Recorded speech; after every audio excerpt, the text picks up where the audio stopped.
When people first come to a Unity church, they are often as surprised by what they don't hear as what they do hear. What you do hear in a Unity church is that unity is a positive path for spiritual living based on the teachings and the example of our way shower, Jesus. You'll hear that we honor and welcome all people, that we see that beautiful spark of the divine in every human being, and that we respect every person's right to choose their own spiritual path. What you don't hear in Unity is anything about humans being sinners in need of redemption. Unity doesn't teach that human beings are depraved or fallen or stained by original sin. In fact, we don't teach original sin at all. Rather, we teach original blessing. In Unity, we believe that all human beings are born innately good, that spark of divinity within them. That every single one of us is made in the image and likeness of God. God the good. God omnipotent. When I say God, I know that can be a trigger word for a lot of folks. So we're not talking about God as a super being. We're talking about God as beingness itself. As the Apostle Paul said, God is that in which we live and move and have our being, everywhere present. Well, Unity also teaches that God is the only power there is, that there is no opposing force out there, no devil, no Satan. There are not two superpowers out there in the universe vying for your eternal soul. You know, that old idea of, the devil on one shoulder and an angel or God on the other and trying to win your loyalty. We don't teach that. There's only one power and one presence. God the good. This God is absolute good. And because every human being is an expression of God, that means that each and every one of us is in our essence good. Well, that may come as a bit of a relief. Any of you who might have more traditional background, just to hear that, okay, all right, we're all right here. I'm okay. I'm good at heart, right? Sure, we mess up in life. We make mistakes. We say and do things we wish we hadn't. But in our essence, we are innately good. And that is true for everyone else as well. Oh, wow. That might give you pause. On a spiritual level, we get that. We get that all human beings are expressions of God, born and with this sort of innocence, this innate goodness. But in our daily lives, we don't live by the paradigm. Rather, we sort of go through our lives judging who's good and who's bad. There's good people, there's bad people. We judge that based on how people show up and what they do. Good people do good things. Bad people do bad things. Well, that is a complete illusion. Because there aren't categories of people like that. It's sort of a continuum, right? We all have our moments of being saints and we have our moments of being sinners. Sinners, different definition of that. As I'll explain in a moment. But as Martin Luther King Jr. says, within the best of us, there is some evil. And within the worst of us, there is some good. Interesting. And well worth remembering, particularly in divisive times. Nevertheless, the question arises, if there's only one power and one presence, God the good, and if we humans are all innately, inherently, at our core, good, inevitably the question arises, why is there evil? Why is there suffering and cruelty and injustice in our world? Why are innocent people killed? Why do bad things happen to good people? And the answer really, in Unity, we summarize it in two words: free will. That we human beings have been given free will, the freedom to create our own lives and to learn and grow through our choices and our mistakes. Through this exercise of free will, sometimes we make good choices, Sometimes we make poor choices. When we make a poor choice, it can be said that we are missing the mark. Missing the mark, and that actually is the original definition of sin. Sin, the word meant to miss the mark, was actually an archer's term, meant missing the target. So when we make a poor choice, we're off base. We've gotten kind of off kilter from right thinking and right behavior. And most typically, if we experience this, if we miss the mark, if we sin, that would be the definition of sin in unity, is missing the mark. Typically, when we do that, it's based on erroneous thinking. We're confused in our mind. We're thinking about things wrongly. Erroneous thought. And the most common error thought that gets in our way in life is that we're separate from God and from each other. You see, when we believe that puts us in a different realm of being rather than feeling connected and one with all that is. We begin to set up a certain duality. And when we live from that place, we begin to feel competitive, that it's an us and them kind of world. And if we continue to adhere to that kind of error thinking, and it grows in our consciousness, and it becomes our habitual way of thinking, it can grow beyond sin and making small mistakes to actually the manifestation of what we would call evil. Evil when we are harming and oppressing others. So there's a little different way of looking at things. That evil does not come from bad people. Evil comes from wrong thinking. It comes from a consciousness problem. We have to get our consciousness right to get back on track. And typically the consciousness that we've fallen into, the error thinking that we've fallen into, is aligned with the human side of us, our ego, rather than our divine nature, which is our true self. So we begin to think our ego, our personality, is who we really are, and we kind of go down that track. It distorts our perspective. You see, when we're in our divine nature, it's great, isn't it? It's all love, it's all peace, it's all oneness, abundance. There's enough for everyone. We feel that sense of holiness within it. We recognize it in one another.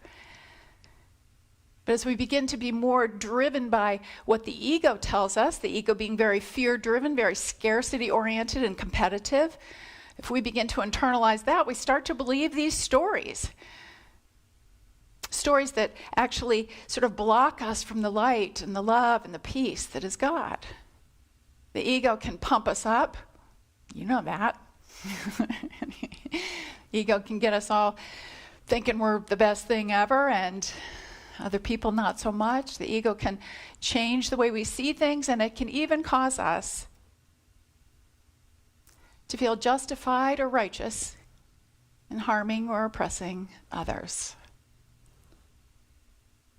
And that, I believe, is at the heart of what has been the case in race relations in our country.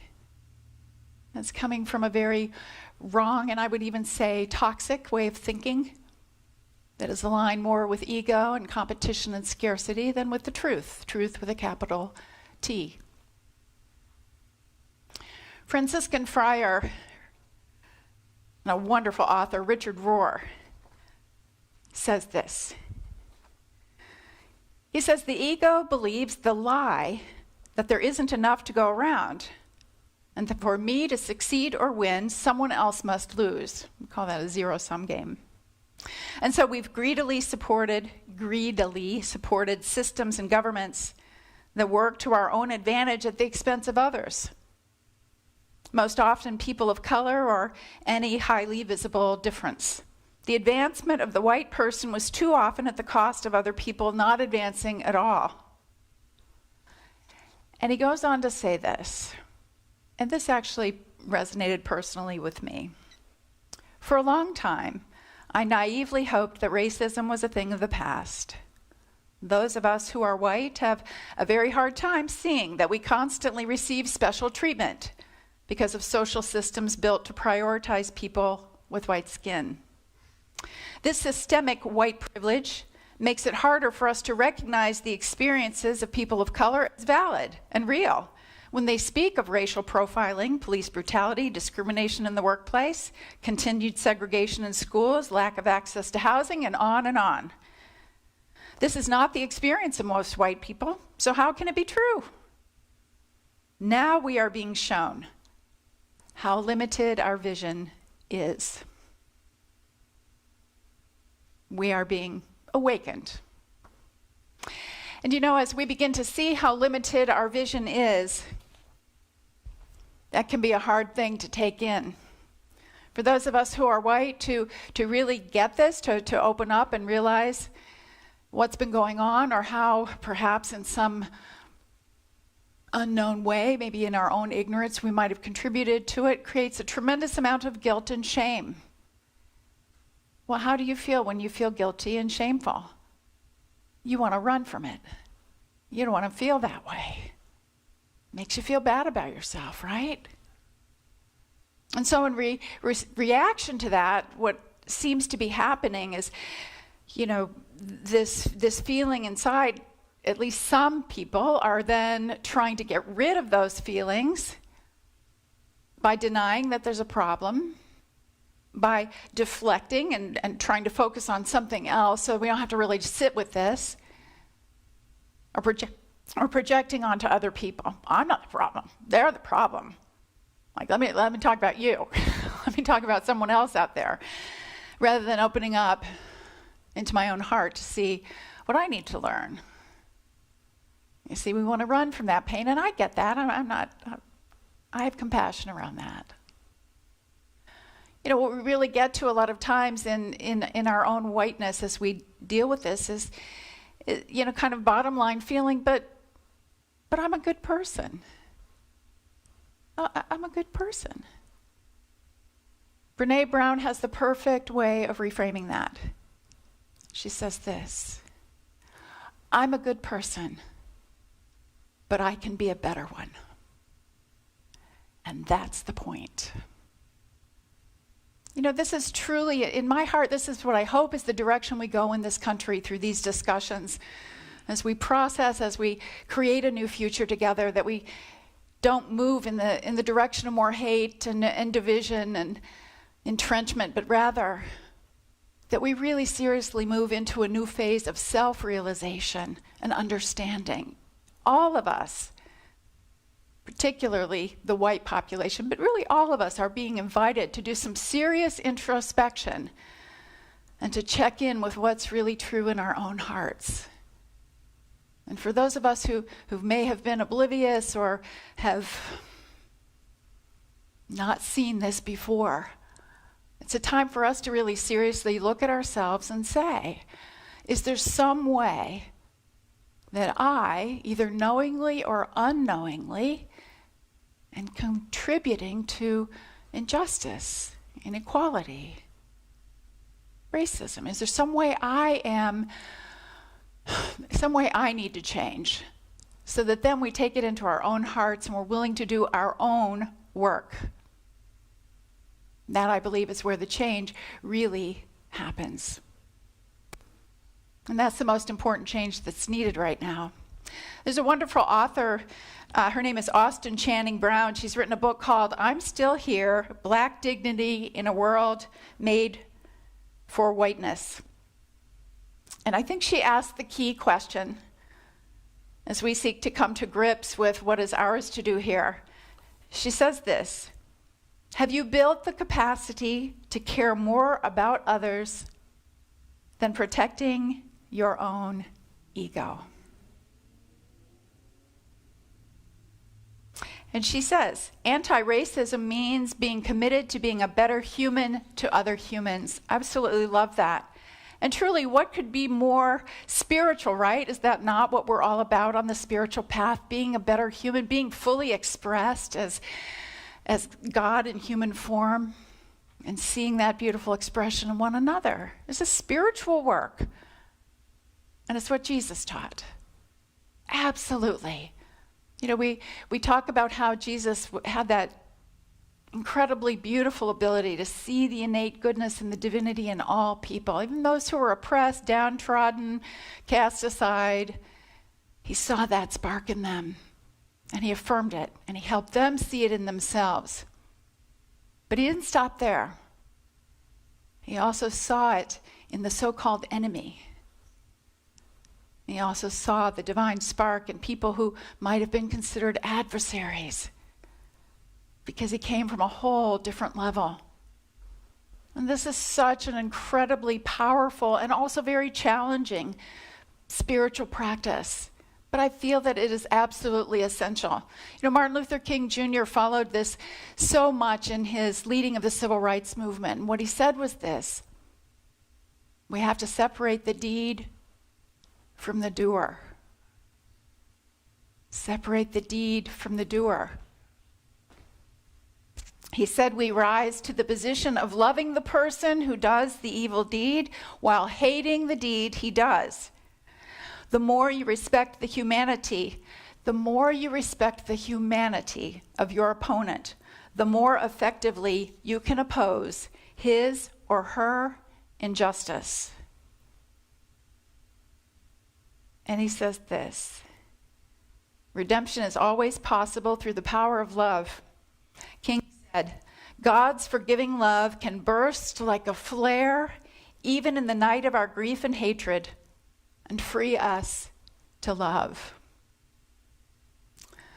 As we go through these very challenging, somewhat chaotic, disturbing times that are also filled with promise and opportunity, I am feeling so strongly the importance of returning to love, to working through what we need to work through with compassion for ourselves and also for others, recognizing that this is hard work, that it's important work, that change is overdue. I'm not saying this to weaken in any way what we stand for or the cause of making this a more just country, or even being anti-racist. I'm not diminishing any of that, but there's a way in which you can do that and still come from a place of love within your heart to hold the high watch for all of us. And I want to encourage you to be compassionate with yourselves. Pace yourself in your learning process so that you don't feel overwhelmed and you don't burn out. So this week, there were times that I felt a little bit like I was drinking from a fire hose. It's great, but there's so many resources and programs and information just pouring in, and it's all good and it's all great, but I can only assimilate so much at a time. So pace yourself. The important thing is to keep going. I do believe this is a time of great awakening, and never lose sight of the fact that while there are problems, while there is evil manifesting in the world, there are still so many beautiful examples of good people.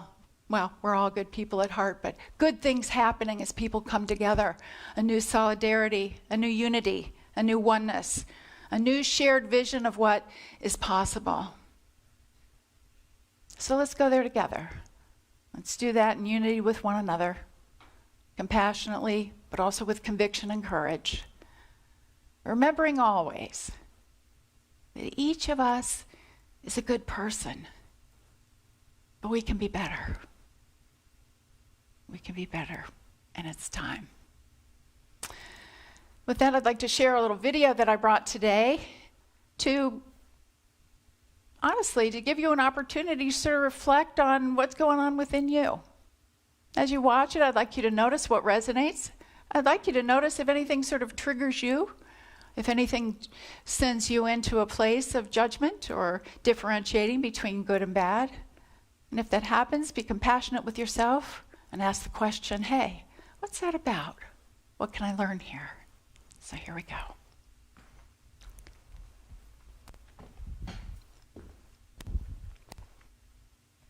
I want every white person in this room who would be happy to be treated as this society in general treats our citizens, our black citizens.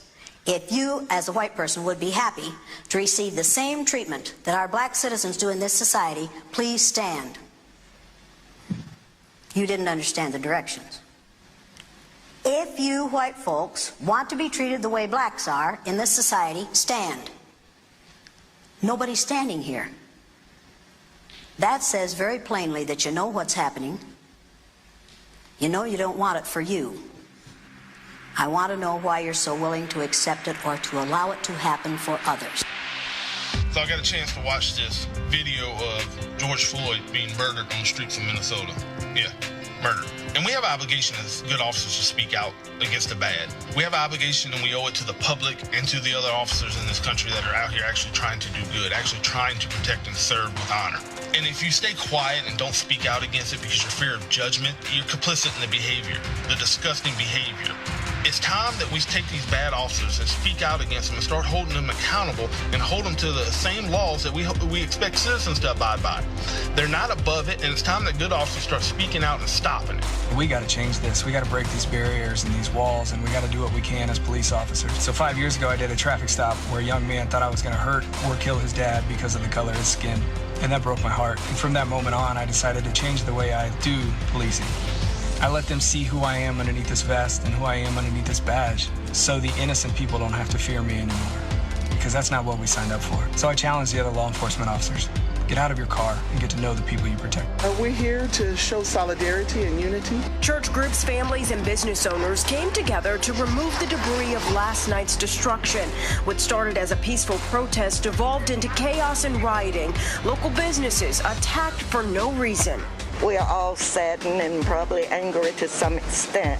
However, this is not the way to correct a wrong. We also need the injustice to be addressed. Yes. But we also need love to prevail. And so we stand for both of those.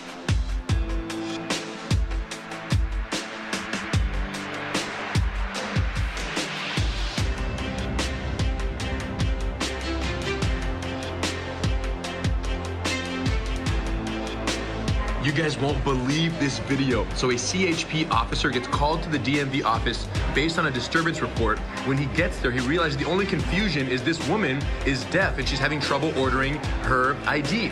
He speaks ASL. So at this point, he's able to facilitate the transaction. He collects the money, starts working with her, and realizes that she came up short on the money. So at this point, he pulls out his own wallet. Look at this, you guys. And he gives his own money to help the deaf woman complete her transaction ordering a California ID.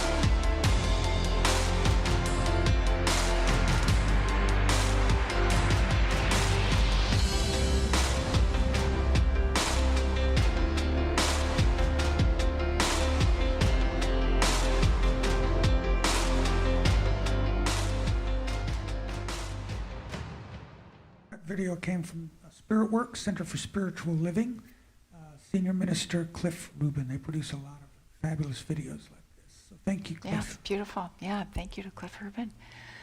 Let's take a moment now to turn to meditation. I invite you to get comfortable in your seat. Breathe in. Let go. One more time, breathing in deeply and release.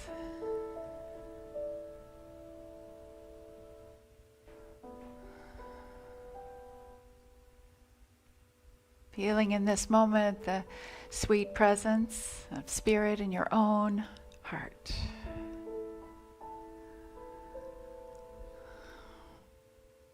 Imagine that lovely light, that presence of strength and love just radiating out through every part of your being, every cell, every tissue, from top of your head to the tips of your toes. Just let God in.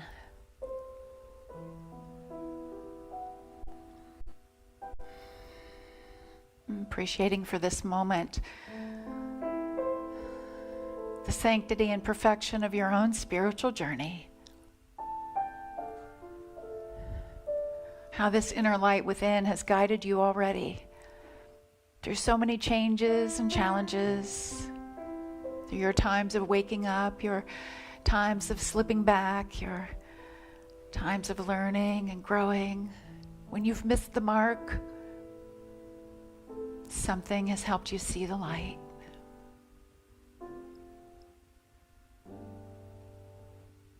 In this moment, I invite you to truly know that you have this power within you. You're okay. You'll be okay. You're doing a mighty work. And for a moment, appreciate that every other human being on the planet is also on their path. Their twists and turns, their setbacks, their heartaches, their illusions, their victories. Just in this moment, send out a wave of compassion.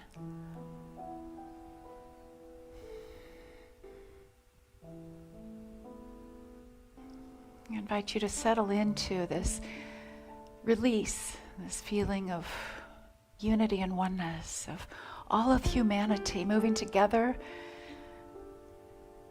to a higher consciousness, to greater love, greater awareness. Hold that in your heart. Allow it to soothe you, inspire you, comfort you for a few moments in the silence.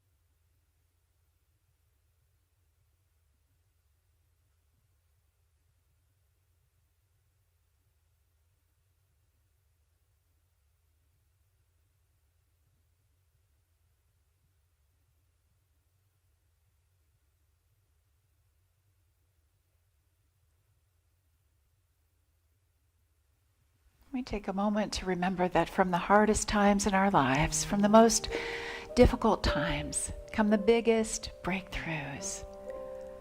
We are wide open to what is next. We're ready to meet the challenges, to correct any error thinking that we may have, to show up more fully as that Christ presence that we are. And we affirm a higher good unfolding. We welcome it, we are part of it, and we say, bring it on. Thank you, God. And so it is. Amen.